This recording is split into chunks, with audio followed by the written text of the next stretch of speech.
యేసు క్రీస్తు ప్రభు పేరిట వందనాలు తెలియజేస్తా ఉన్నాం. వీళ్ళారా ఈ ఉదయకాలం మేము రీతిగా మరి పాటలు పాడుతూ మరి మీ ముందుకు వచ్చాం. ఇది సువార్త పండుగ. యేసు క్రీస్తు ప్రభు వారు మరి మన కొరకు చేసినటువంటి త్యాగాన్ని మేము తెలియచేయటకై మరి రీతిగా మీ దగ్గరకు వచ్చాం. బైబిల్లో మరి ఒక వ్యక్తి గురించి యేసు క్రీస్తు ప్రభు వారు చెప్పారు. ఆయన మహాధనవంతుడు, మంచి వ్యవసాయదారుడు, చక్కటి పంటలు పండిస్తా ఉన్నాడు. అన్ని పంటలు పండిస్తూ చాలా చక్కగా అందరిలో మంచి పేరు తెచ్చుకున్నాడు. చాలా జ్ఞానవంతుడు అనేటువంటి ఆలోచన ఉంది. ఇలాంటి ఆలోచనలో ప్రతి ఒక్కరు కూడా ఆయనను మెచ్చుకుంటున్నారు.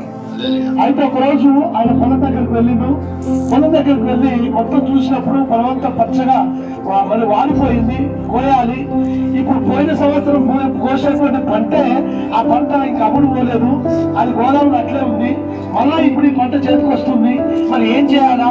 రైతులకు మనకు సరి అయినటువంటి ఇన్కమ్ లేదు, అది అమ్ముడు పోవట్లేదు, మరి ఏం చేయాలనుకొని అప్పుడు అనుకున్నట్ట అది అమ్మినా అమ్మకపోయినా నా గోదాములు పెద్దగా చేసుకుంటా, దానంతా తీసుకుపోయి గోదాములో పెట్టుకొని నా ప్రాణానికి నేను తిని తాగి నేను సుఖిస్తా, నేను ఎంజాయ్ చేస్తా అనేటువంటి ఆలోచన ఆయన అనుకున్నారు. అయితే ఇంకా ఆయనకు వచ్చిన ఆలోచన ఏంటంటే, నేను నా ఇష్టానుసారమైన బ్రతుకు పెరుగుతా, నేను తింటా తాగుతాను అనుకున్నాను.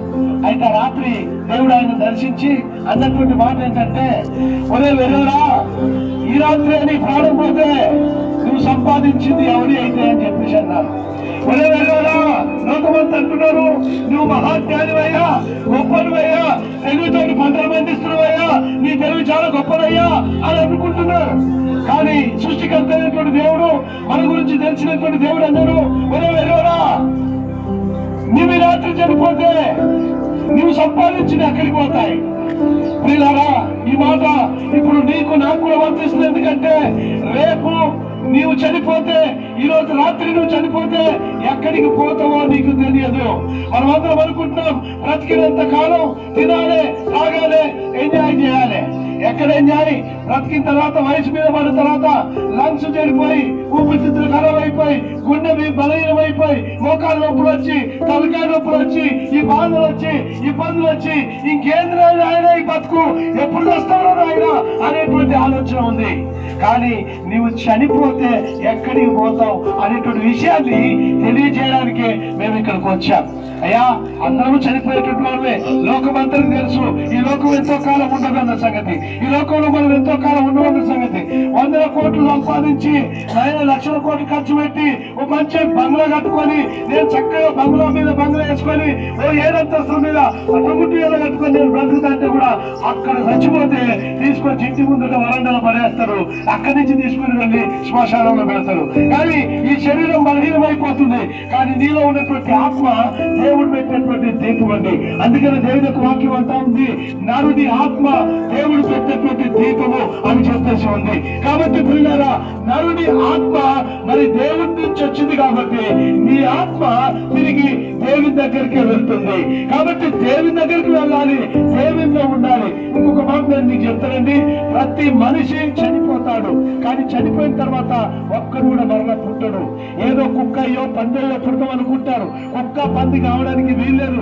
ఎందుకంటే కుక్కలు పందుల యొక్క జీవితం, వాటి యొక్క పుట్టుక వేరు, మానవుని యొక్క పుట్టుక వేరు.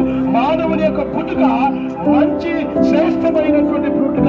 అందుకనే దేవుడు అంటారు, దేవదూతల కంటే కొద్దిగా తక్కువ వారిగానే చేశారంట. దేవుడు తన పోలికతో మనల్ని చేశాడు, మనందరిది దేవుని పోలిక. కాబట్టి నువ్వు చనిపోతే ఆ సృష్టికర్త అయినటువంటి దేవుని దగ్గరికి వెళ్ళాలి. దేవుని దగ్గరికి వెళ్ళాలంటే ఇక నేను మీకు మాట చెప్పాలండి. ఇప్పుడు మనం పొలానికి వెళ్తాం, బురదకాలతో దున్న తర్వాత ఇంటికి వస్తాం. మన ఇంట్లో బండలు లేవు, ఇప్పుడు మట్టి ఉంది అనుకుందాం. ఆ మట్టి కాళ్ళతోటి ఆ మట్టి ఇంట్లోకి వస్తుంటే నీ భార్య ఊరుకుంటుందా? మరి కాలు కట్టుకుంటా, ఆ బురదతో నట్టే వస్తున్నాం అని చెప్పేసి అంటారు. అట్లాగే ఎందుకు ఆ బురద కాళ్ళే, మట్టిల్లే, అయినా కాలు కడుక్కోవాలి. అదే రీతిగా పరలోక రాజ్యం అనేది పరిశుద్ధమైన పట్టణం, దేవుడు ఉండేటువంటి స్థలం, అక్కడ పాపానికి తావు లేదు. కాబట్టి నీ పాపాన్ని ఇక్కడే కడిగేసుకోవాలి. నీ పాపం కడిగేసుకోవాలి, నీ పాపం పోవాలి. కనుక పాపం పోవాలి కావాలి అంటే రక్తము చిందించబడాలి. రక్తము చిందించబడకుండా మానవునికి పాప క్షమాపణ అనేది లేదండి. మనకు తెలుసు. అందుకనే ఏ పండుగ చేసినా ఏం చేసినా ఇల్లు కట్టుకున్నా ఏం చేస్తాము, మేకల్లో గొర్రెల్లో పలిచి ఆ రక్తాన్ని ఇంటికి కొట్టుకుంటాం. కారణం ఏంటి అంటే ఏ దోషం ఎట్టొచ్చిందో రక్తంతో పోద్ది అనుకుంటాం. కానీ వేద గ్రంథమైన బైబిల్ తెలియజేస్తా ఉందంటే ఇక్కడ ప్రియులారా బైబిల్ ఏమవుతుంది అని చెప్పేసి అంటే ఎద్దు రక్తము, గొర్రెల రక్తము, మేక రక్తం ద్వారా మానవునికి పాప క్షమాపణ లేదు. కాబట్టి ప్రియులారా ఈ పాప క్షమాపణ రక్తములో ఉంది. ఆ రక్తము పరిశుద్ధమైన రక్తమే కావాలి, మనిషి రక్తమే కావాలి. ఆ మనిషి ఎవరండి? మన కొరకు ఎవరు రక్తం చిందిస్తారు అని చెప్పేసారంటే యేసుక్రీస్తు ప్రభువారు, నిన్ను నన్ను సృష్టించినటువంటి సృష్టికర్త యేసయ్య.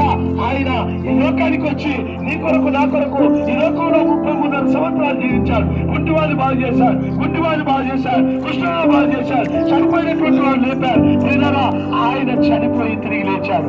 ఆయన మీద చేతిలో శిలువలు కొట్టబడ్డాయి, దానిలో మున కిరీటం, ఒక్కలో బల్లెపోటు, ఈ రీతిగా తన రక్తమంతా కూడా దారిపోశారు. ఆయన చనిపోయి 3వ దినాన మృత్యుంజయుడిగా తిరిగి లేచాడు. తిరిగి లేచినప్పుడు దేవుడు అన్నాడు, అమ్మా నేను ఏ రీతిగా తిరిగి లేచానో ఆ రీతిగా నువ్వు చనిపోతే కూడా తిరిగి లేస్తావు. ఎందుకంటే నువ్వు తిరిగి లేస్తే నువ్వు నాతో పాటు నిత్యము పరలోక రాజ్యంలో ఉంటావు. నేను చివరిగా చెప్పేటువంటి మాట ఏంటంటే నీవు పరలోక రాజ్యం పోవాలంటే యేసుక్రీస్తు ప్రభువే మార్గం. పోయినారా నీవు ఈ లోకాన్ని విడిచిపెట్టక మునిపే నువ్వు ఎక్కడికి వెళ్తావు అనేది నువ్వు గ్రహించాలి. ఇంకా యేసు ప్రభు గురించి ఎక్కువగా తెలుసుకోవాలి అని చెప్పేసి అని అనుకుంటే ఇంకో మా దగ్గర కలపత్రంలో చదవండి.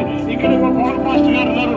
ఆయన ఈ ఊర్లో ప్రతి ఆరాధన నడిపిస్తా ఉన్నారు. కాబట్టి ప్రేమించినట్టు వాళ్ళరా మీరు అందరూ కూడా మరి యేసుక్రీస్తుని అంగీకరించాలని మీ మతం మార్చుకోవద్దు, మీ కులం మార్చుకోవద్దు, కేవలం మీ బ్రతుకు మార్చుకుంటే చాలు.